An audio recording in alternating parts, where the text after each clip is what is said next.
सुप्रभात देवियों और सज्जनों, मैं कर्नल सोफिया कुरैशी और मेरे साथ विंग कमांडर व्योमिका सिंह आज आपको 6 से 7 मई 2025 की रात 1:05 से 1:30 बजे के बीच भारतीय सशस्त्र बलों द्वारा अंजाम दिए गए ऑपरेशन सिंदूर के बारे में जानकारी देंगे।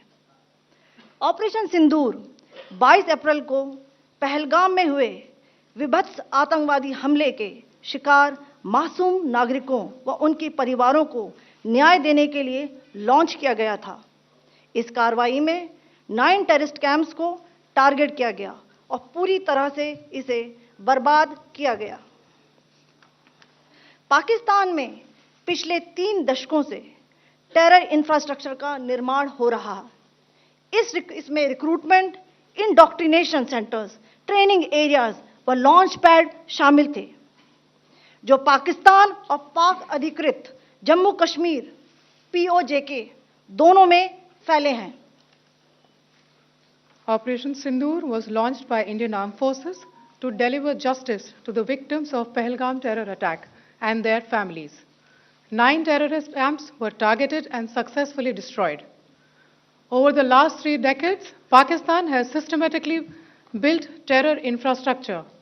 It is a complex web of recruitment and indoctrination centers, training areas for initial and refresher courses, and launch pads for handlers.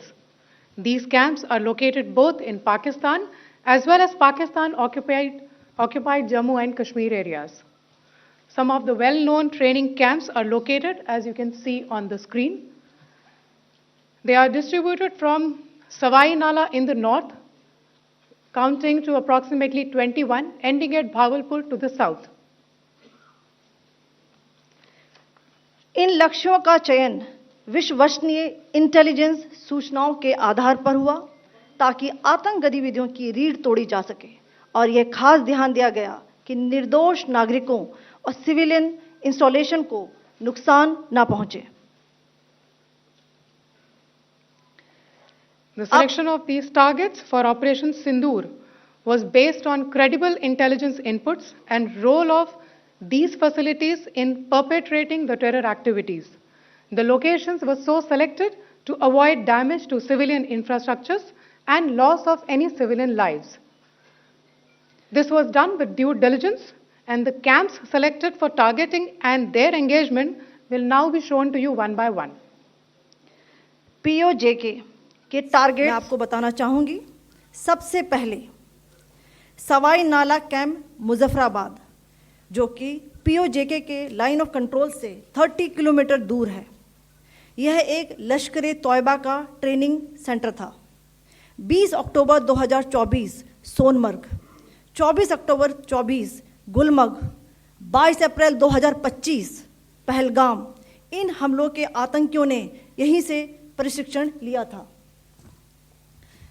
Syedna Bilal camp Muzaffarabad, यह एक जैश ए मोहम्मद का स्टेजिंग एरिया है।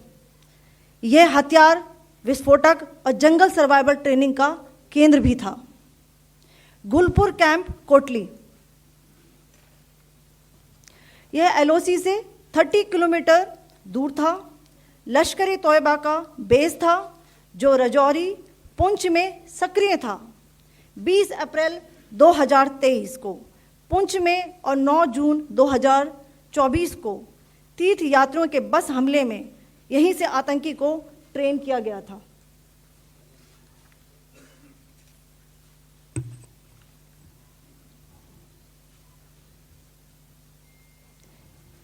बरनाला कैंप बिम्बर, यह LOC से 9 किलोमीटर दूर है। यहाँ पर हथियार, हैंडलिंग, IED व जंगल सर्वाइवल का प्रशिक्षण केंद्र था। अब्बास कैंप कोटली,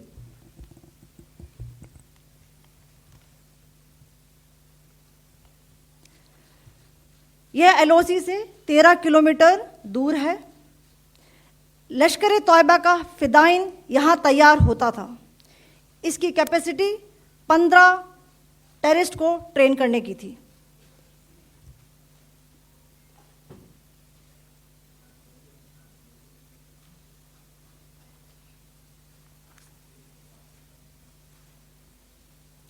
अब मैं पाकिस्तान के अंदर के टारगेट से अवगत कराना चाहूंगी।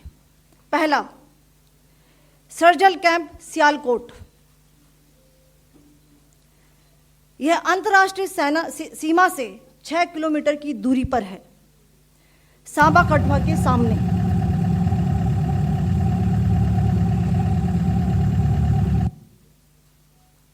मार्च 2025 में जम्मू एंड कश्मीर पुलिस के 4 जवानों को की जो हत्या की गई थी, उन आतंकवादियों को इसी जगह पर ट्रेन किया गया था। दूसरा, महमूना जाया कैंप सियालकोट। यह 18 से 12 किलोमीटर आईबी से दूर था। हिजबुल मुजाहिदीन का बहुत बड़ा कैंप था। यह कठुआ जम्मू क्षेत्र में आतंक फैलाने का नियंत्रण केंद्र था। पठानकोट एयरफोर्स बेस पर किया गया हमला भी इसी कैंप से प्लान और डायरेक्ट किया गया था। मरकज ताइबा मुरीद के, यह आईबी से 18 से 25 किलोमीटर दूरी पर है। 2008 के मुंबई हमले के आतंकी भी यहीं से प्रशिक्षित हुए थे। अजमल कसब व डेविड हेडली भी यहां ट्रेन हुए थे।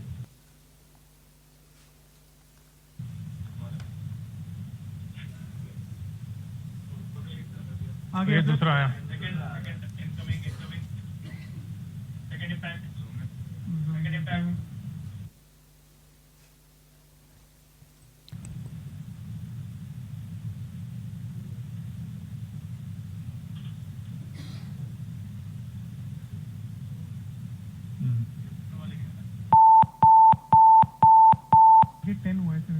टारगेट 10 हुआ, एंक्लोजर सेम ही है। 7 it is hit the target. हाँ हाँ।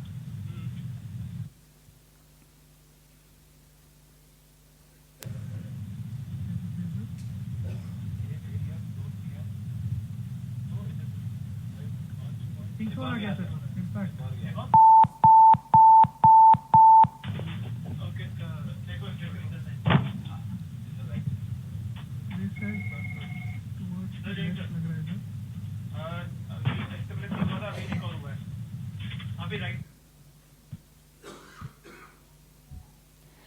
मरकज सुभान अल्लाह भावलपुर, यह इंटरनेशनल बाउंड्री से 100 किलोमीटर दूर है।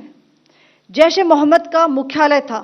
यहाँ पर रिक्रूटमेंट, ट्रेनिंग व इंडॉक्ट्रिनेशन का केंद्र भी था। शीर्ष आतंकी अक्सर यहाँ आते थे। मैं आप सबको बताना चाहती हूँ कि किसी भी सैन्य ठिकाने का निशाना नहीं बनाया गया और अभी तक किसी तरह की नागरिक क्षति की रिपोर्ट नहीं है। धन्यवाद। जय Hind. The strike on the terror camps were undertaken through precision capability, as shown to you. A niche technology weapons with careful selection of warheads was ensured so that there will be no collateral damage. The point of impact in each of the target was a specific building or a group of buildings. All the targets were neutralized with clinical efficiency, and the results reiterate the professionalism of the Indian Armed Forces in the planning and execution of their operations. No military establishments were targeted. India has demonstrated considerable restraint in its response. However, it must be said that the Indian Armed Forces are fully prepared to respond to Pakistani misadventures, if any, that will escalate this situation. Jai Hind, and thank you very much.